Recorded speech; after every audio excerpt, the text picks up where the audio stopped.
Hello, and welcome to the candidate interviews for the 2015 municipal election.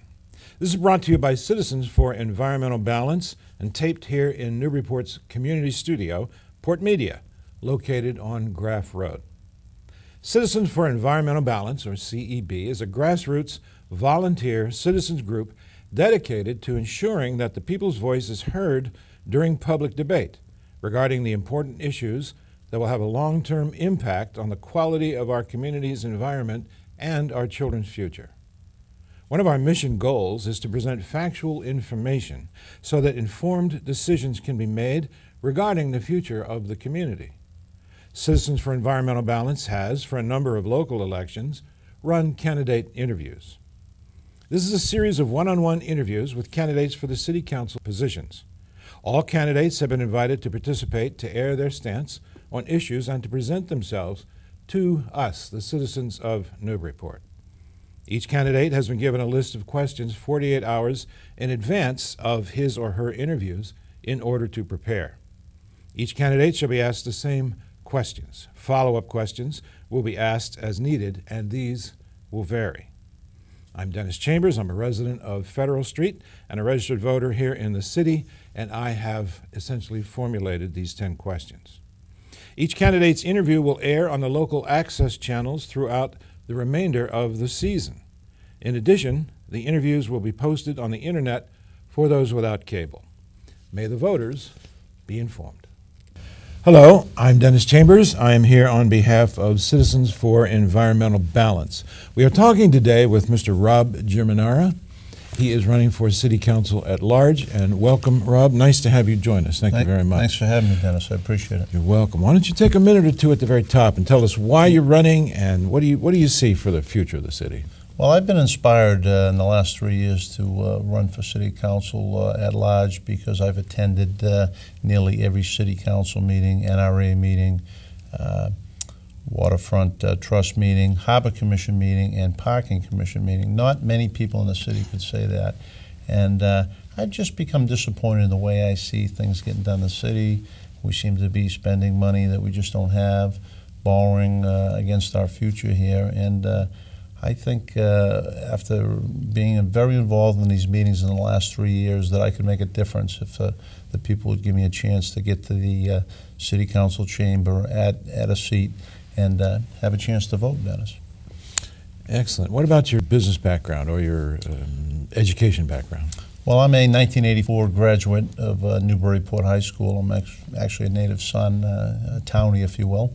And I went 1 year beyond Newburyport High School to Bridgeton Academy.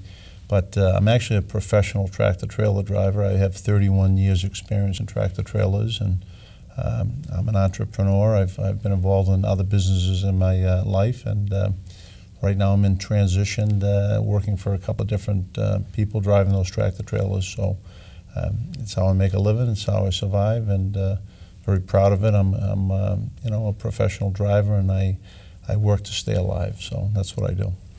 Thank you. Let's jump right into one of the big issues regarding the city now, and that's the central waterfront.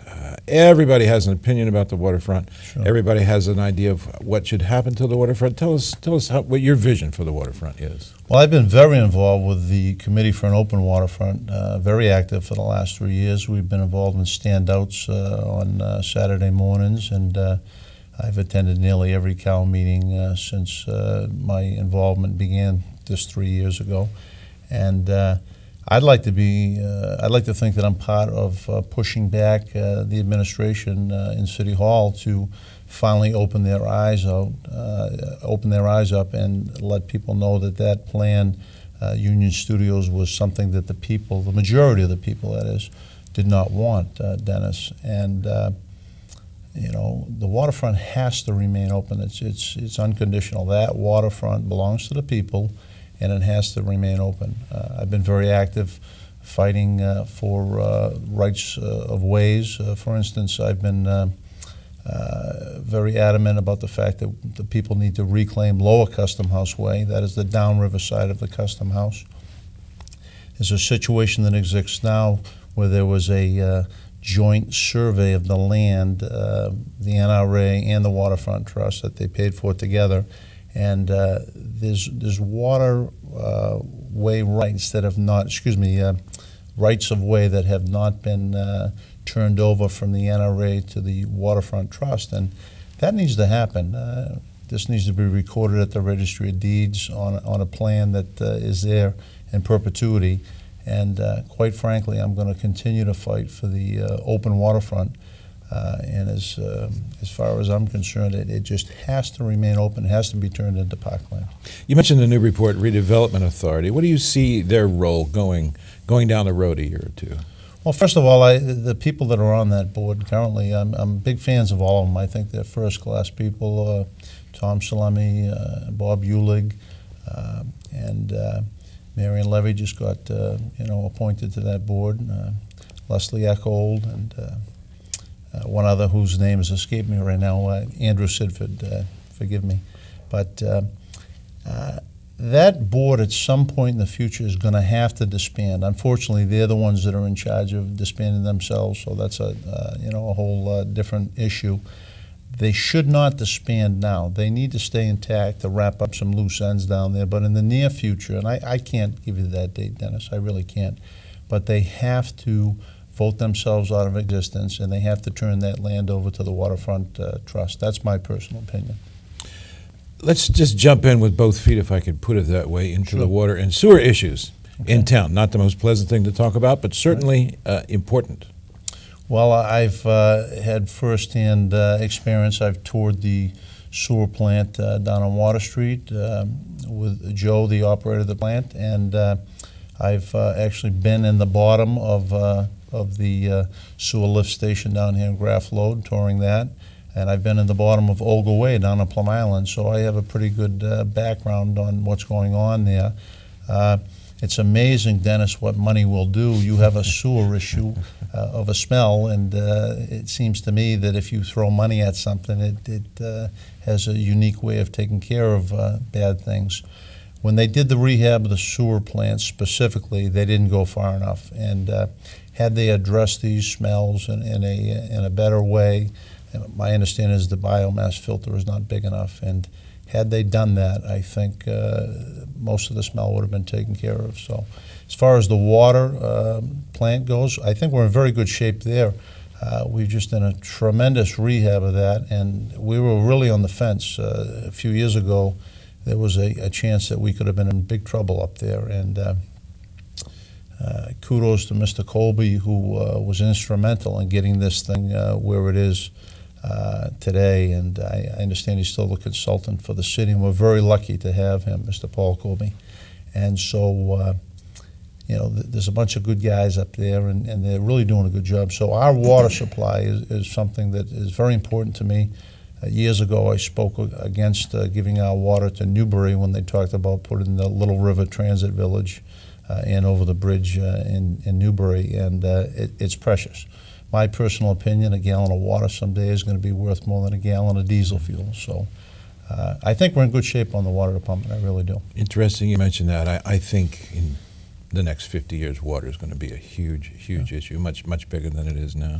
We agree on that. That's for sure, Dennis. Let's turn our attention to New England Development and Mr. Karp and his group. They are rolling inexorably into town. They're going to make some changes right and left. They're a pretty big outfit, and they have some power behind them. What's your take on NED? Well, New England Development is a very interesting group. I've done some research online about them, and I've followed some of the things they've been doing. Interestingly enough, I was at a neighborhood parking garage meeting in City Hall in the Mayor's Conference Room on Tuesday night last, and the Waterfront West Overlay District came up. Mr. Port mentioned that, in fact, that may not suit their needs going forward. That's the area, between Michael's Harborside and the Black Cow. So, having said that, their plan isn't in concrete yet, exactly what they're going to do, and that troubles me in a way. There's been a lot of meetings with the mayor in Boston and NED, but none with the people, and the city council especially. Everything seems to be a big secret. Well, there needs to be some inclusion there, Dennis. We really need to see what's going to be going on here moving forward. And I'm not against anyone developing that land, and I know NED is a large company with a lot of money, but there should be some inclusion and there should be some more openness. And I really think that if I could get into the city council, and have a vote, that we would push NED to be more inclusive, to include the public and especially the city council. So you'd work for that? I really would, yeah. I think it needs to be done. I mean, I want to know what's going on as a taxpayer, and I would certainly want to know as a city councilor. You mentioned taxpayers, God bless them all. Mm-hmm. Do taxpayers need relief? Are we being taxed too much, too little? Is it just right? Where do you see our tax? Well, I think Newburyport's in pretty good shape. I mean, we have a tax rate that's pretty low compared to some surrounding towns. I'll give you Amesbury as an example. In my personal opinion, we're very lucky to have the industrial base that we have out here, because without that, I think we'd be in really big trouble. It'd probably be $4 per 1,000 higher. I think people need to get more involved. I hear people complain a lot of times that the taxes are this and the taxes that, the assessments are high on their houses, but I've been at city council meetings as a taxpayer, as an audience member, and I've been the only person in those city council meetings at times, and that's a little disappointing. I mean, I realize people are watching at home on PortMedia, but to me, they need to come down there, stand up, speak more, and at least, say their mind about what's going on. But I really believe the tax base in the industrial park is the reason Newburyport is in good shape, and we got to keep that as a flat tax rate for both industrial and the houses. Speaking of taxes, let's move right into City Hall. The city budget is issued by the mayor, of course, Yes. and the council has not much to do with it. They can delete a few items, I understand. Sure.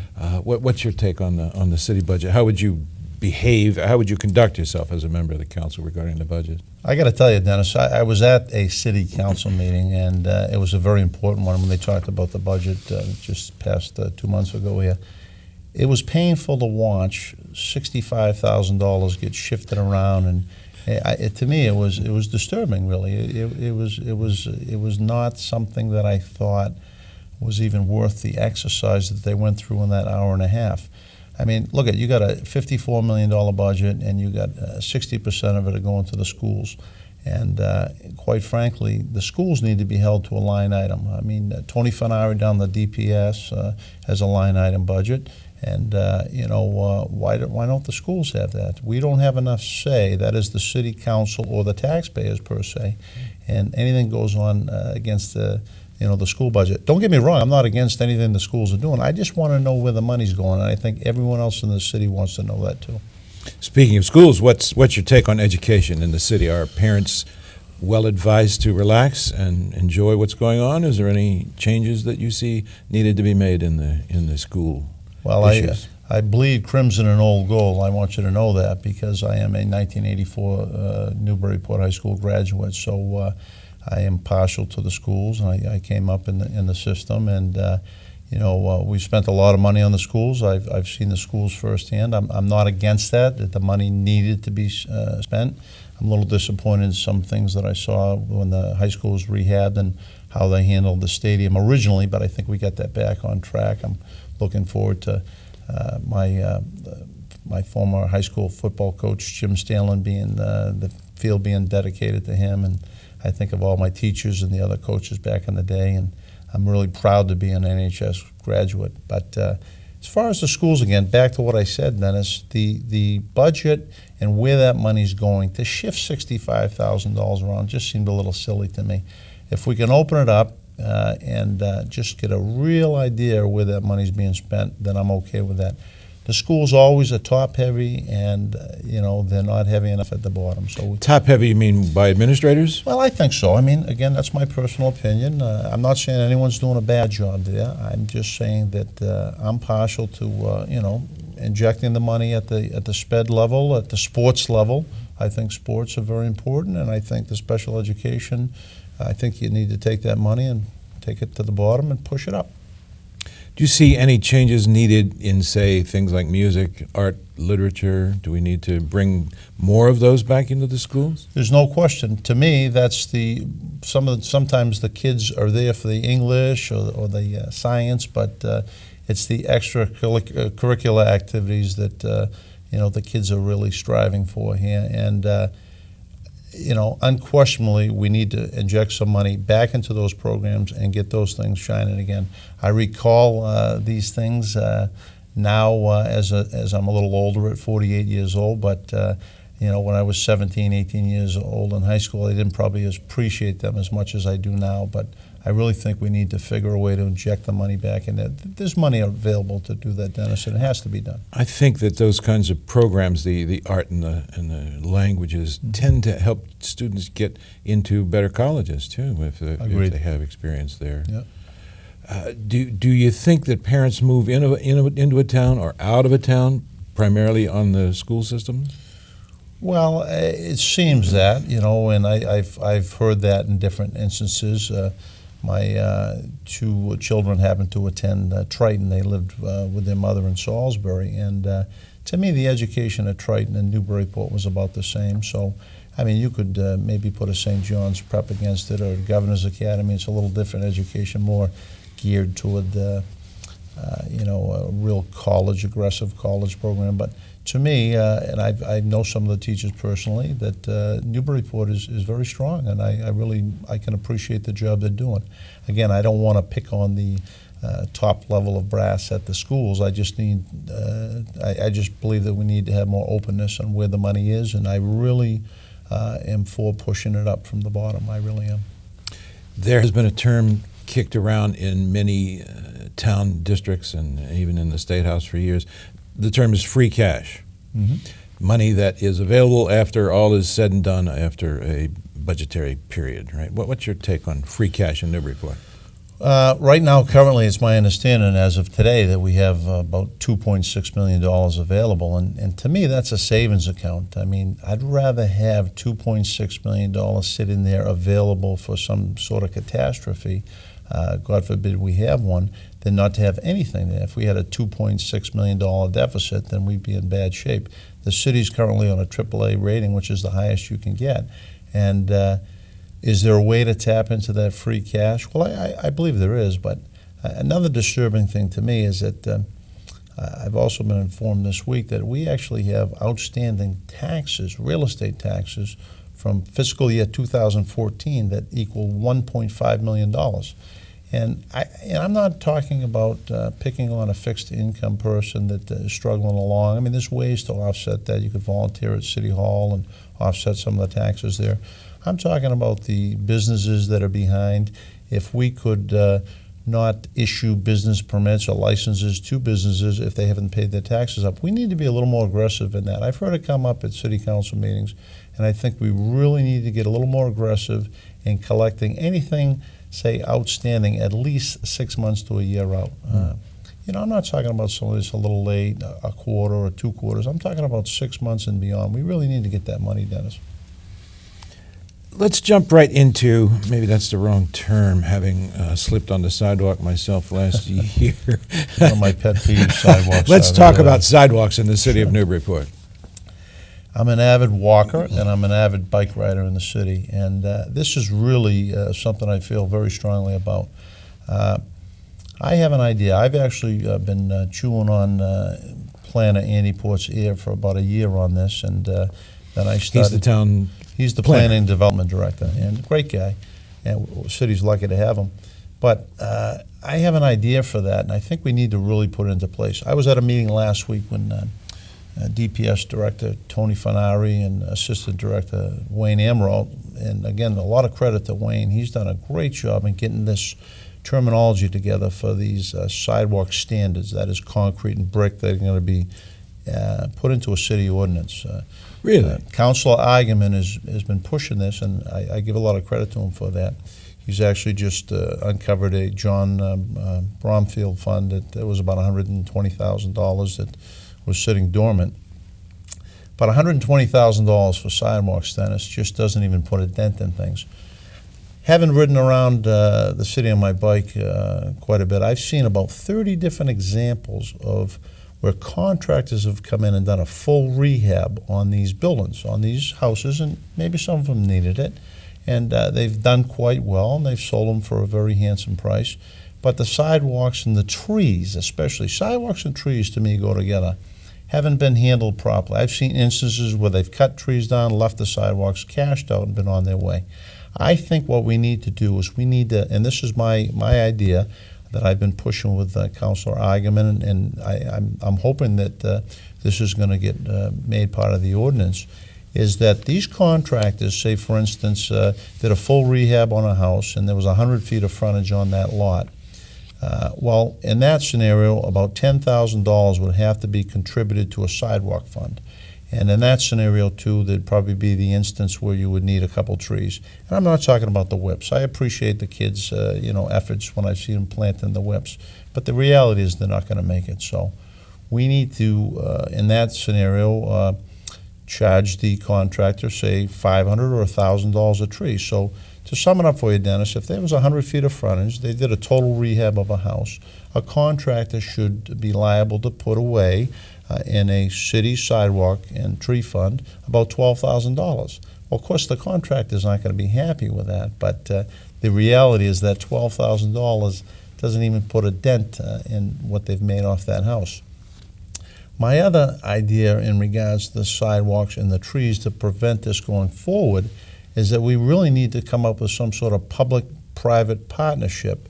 That is to put the trees behind the sidewalks on the private property. Of course, you'd almost have to have some language in there, like a right-of-way or something. But if you planted the trees behind the sidewalks, when they grew in again, you wouldn't be heaving the sidewalk and having to do this all over again in 30 years.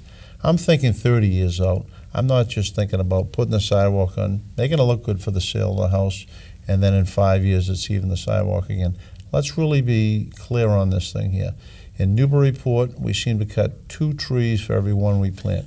I see the sign up there near the Griffin House. It talks about Newburyport as a tree city, USA, 12 years in a row. Well, let's do that. Let's put the sidewalks and the trees back in shape. We can do it. But I really believe we need to spend, and I'm going to say this to you, about $500,000 a year on fixing these sidewalks and trees. And if we could institute a $500,000 a year program for, say, 10 years, we'd be in pretty good shape. Yeah. I really think that money that the contract, there's got to be a trigger, either 50% of rehabbing of the building. And again, this is one of my pet peeves. There's got to be a trigger that they have to contribute. That money needs to be controlled by the city, but it has to be under the direction of the DPS director and the assistant on the sidewalk standards that are about to be put in place. Concrete and brick only, asphalt only in an emergency and in a very unique situation. We've got people that have made great efforts on these sidewalks, but it just doesn't go far enough. It needs to be controlled. It needs to be a citywide ordinance, and we need to start doing it because the situations.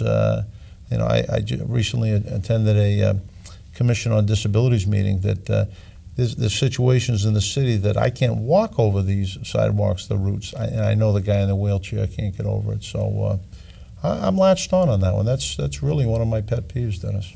Excellent.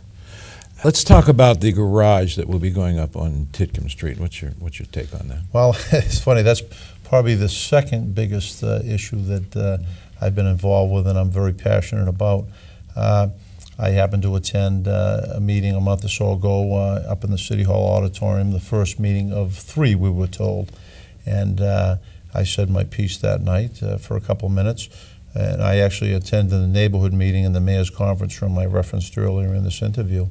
And I have a great idea on that, and it really involves nothing more than simple common sense is what gets me by. They're talking about having the garage parallel to Titcomb Street. And in that scenario, it would be a very short, high garage. And they're talking now 352 spaces, a 51-foot tall structure, 5 stories high.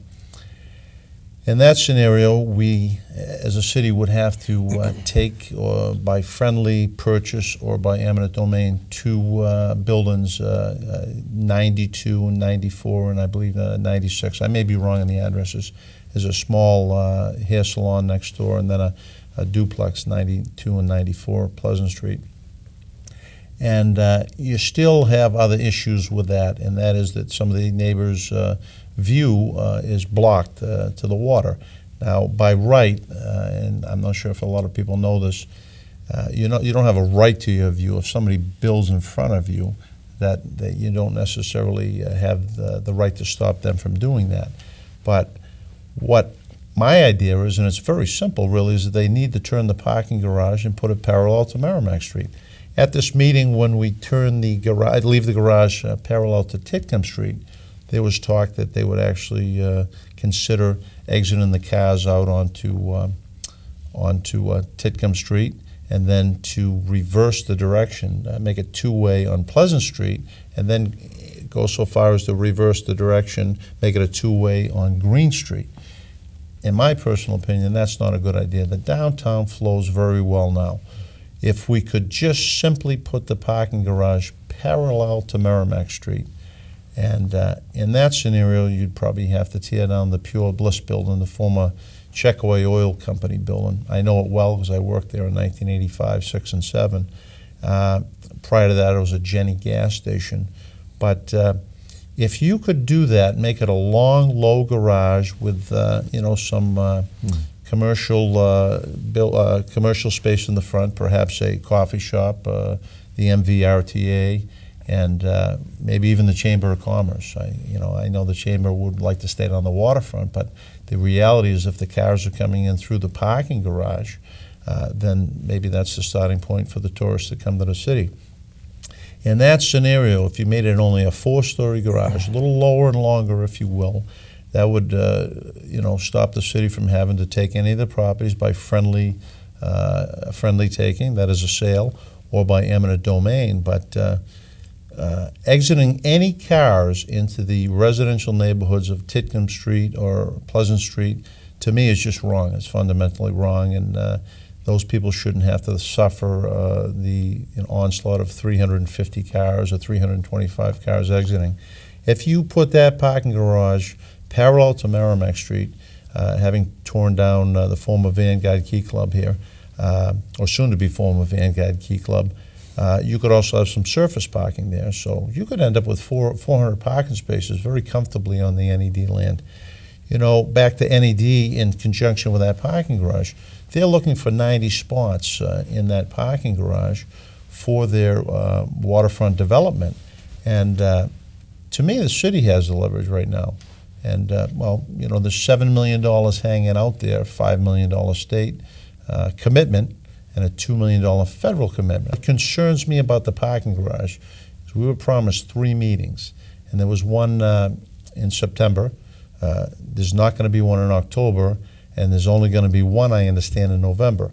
Well, if we don't get the 30% completion done by the end of November, we're in jeopardy of losing that $7 million. So once again, the city has a gun to their head, so to speak, and I just don't think that puts us in a good position. Again, if NED will listen to the concerns of the abutters and just put a common sense plan out there. I've actually spent some time the other day and I put together 3 drawings that I submitted to Mr. Port down at the planning office. I'm hoping they're going to come back with some renditions of that plan I have to see that parking garage parallel to Merrimack Street. That's where it belongs, and in that scenario, if NED would get together with the city, then I think that we could see our way to somehow work out this deal for these 90 spaces, and everybody would get along just fine. I think we have a couple minutes left. Why don't we wrap up our discussion with one of the glories of Newburyport, and that is historical preservation. Newburyport is a great historical city, one of the greatest in America, I believe. What's your take on historical preservation? Well, my hat's off to people like Malcolm Conworth and Linda Smiley and Tom Coulter-John. They've been fighting for this stuff for years, 40 years, some of them. To me, when I hear Malcolm talk, especially, he talks about the stock of structures we have that are so historically important. And growing up as a kid, you kind of take them for granted. But as you get a little older and you really start to see them, we are very lucky.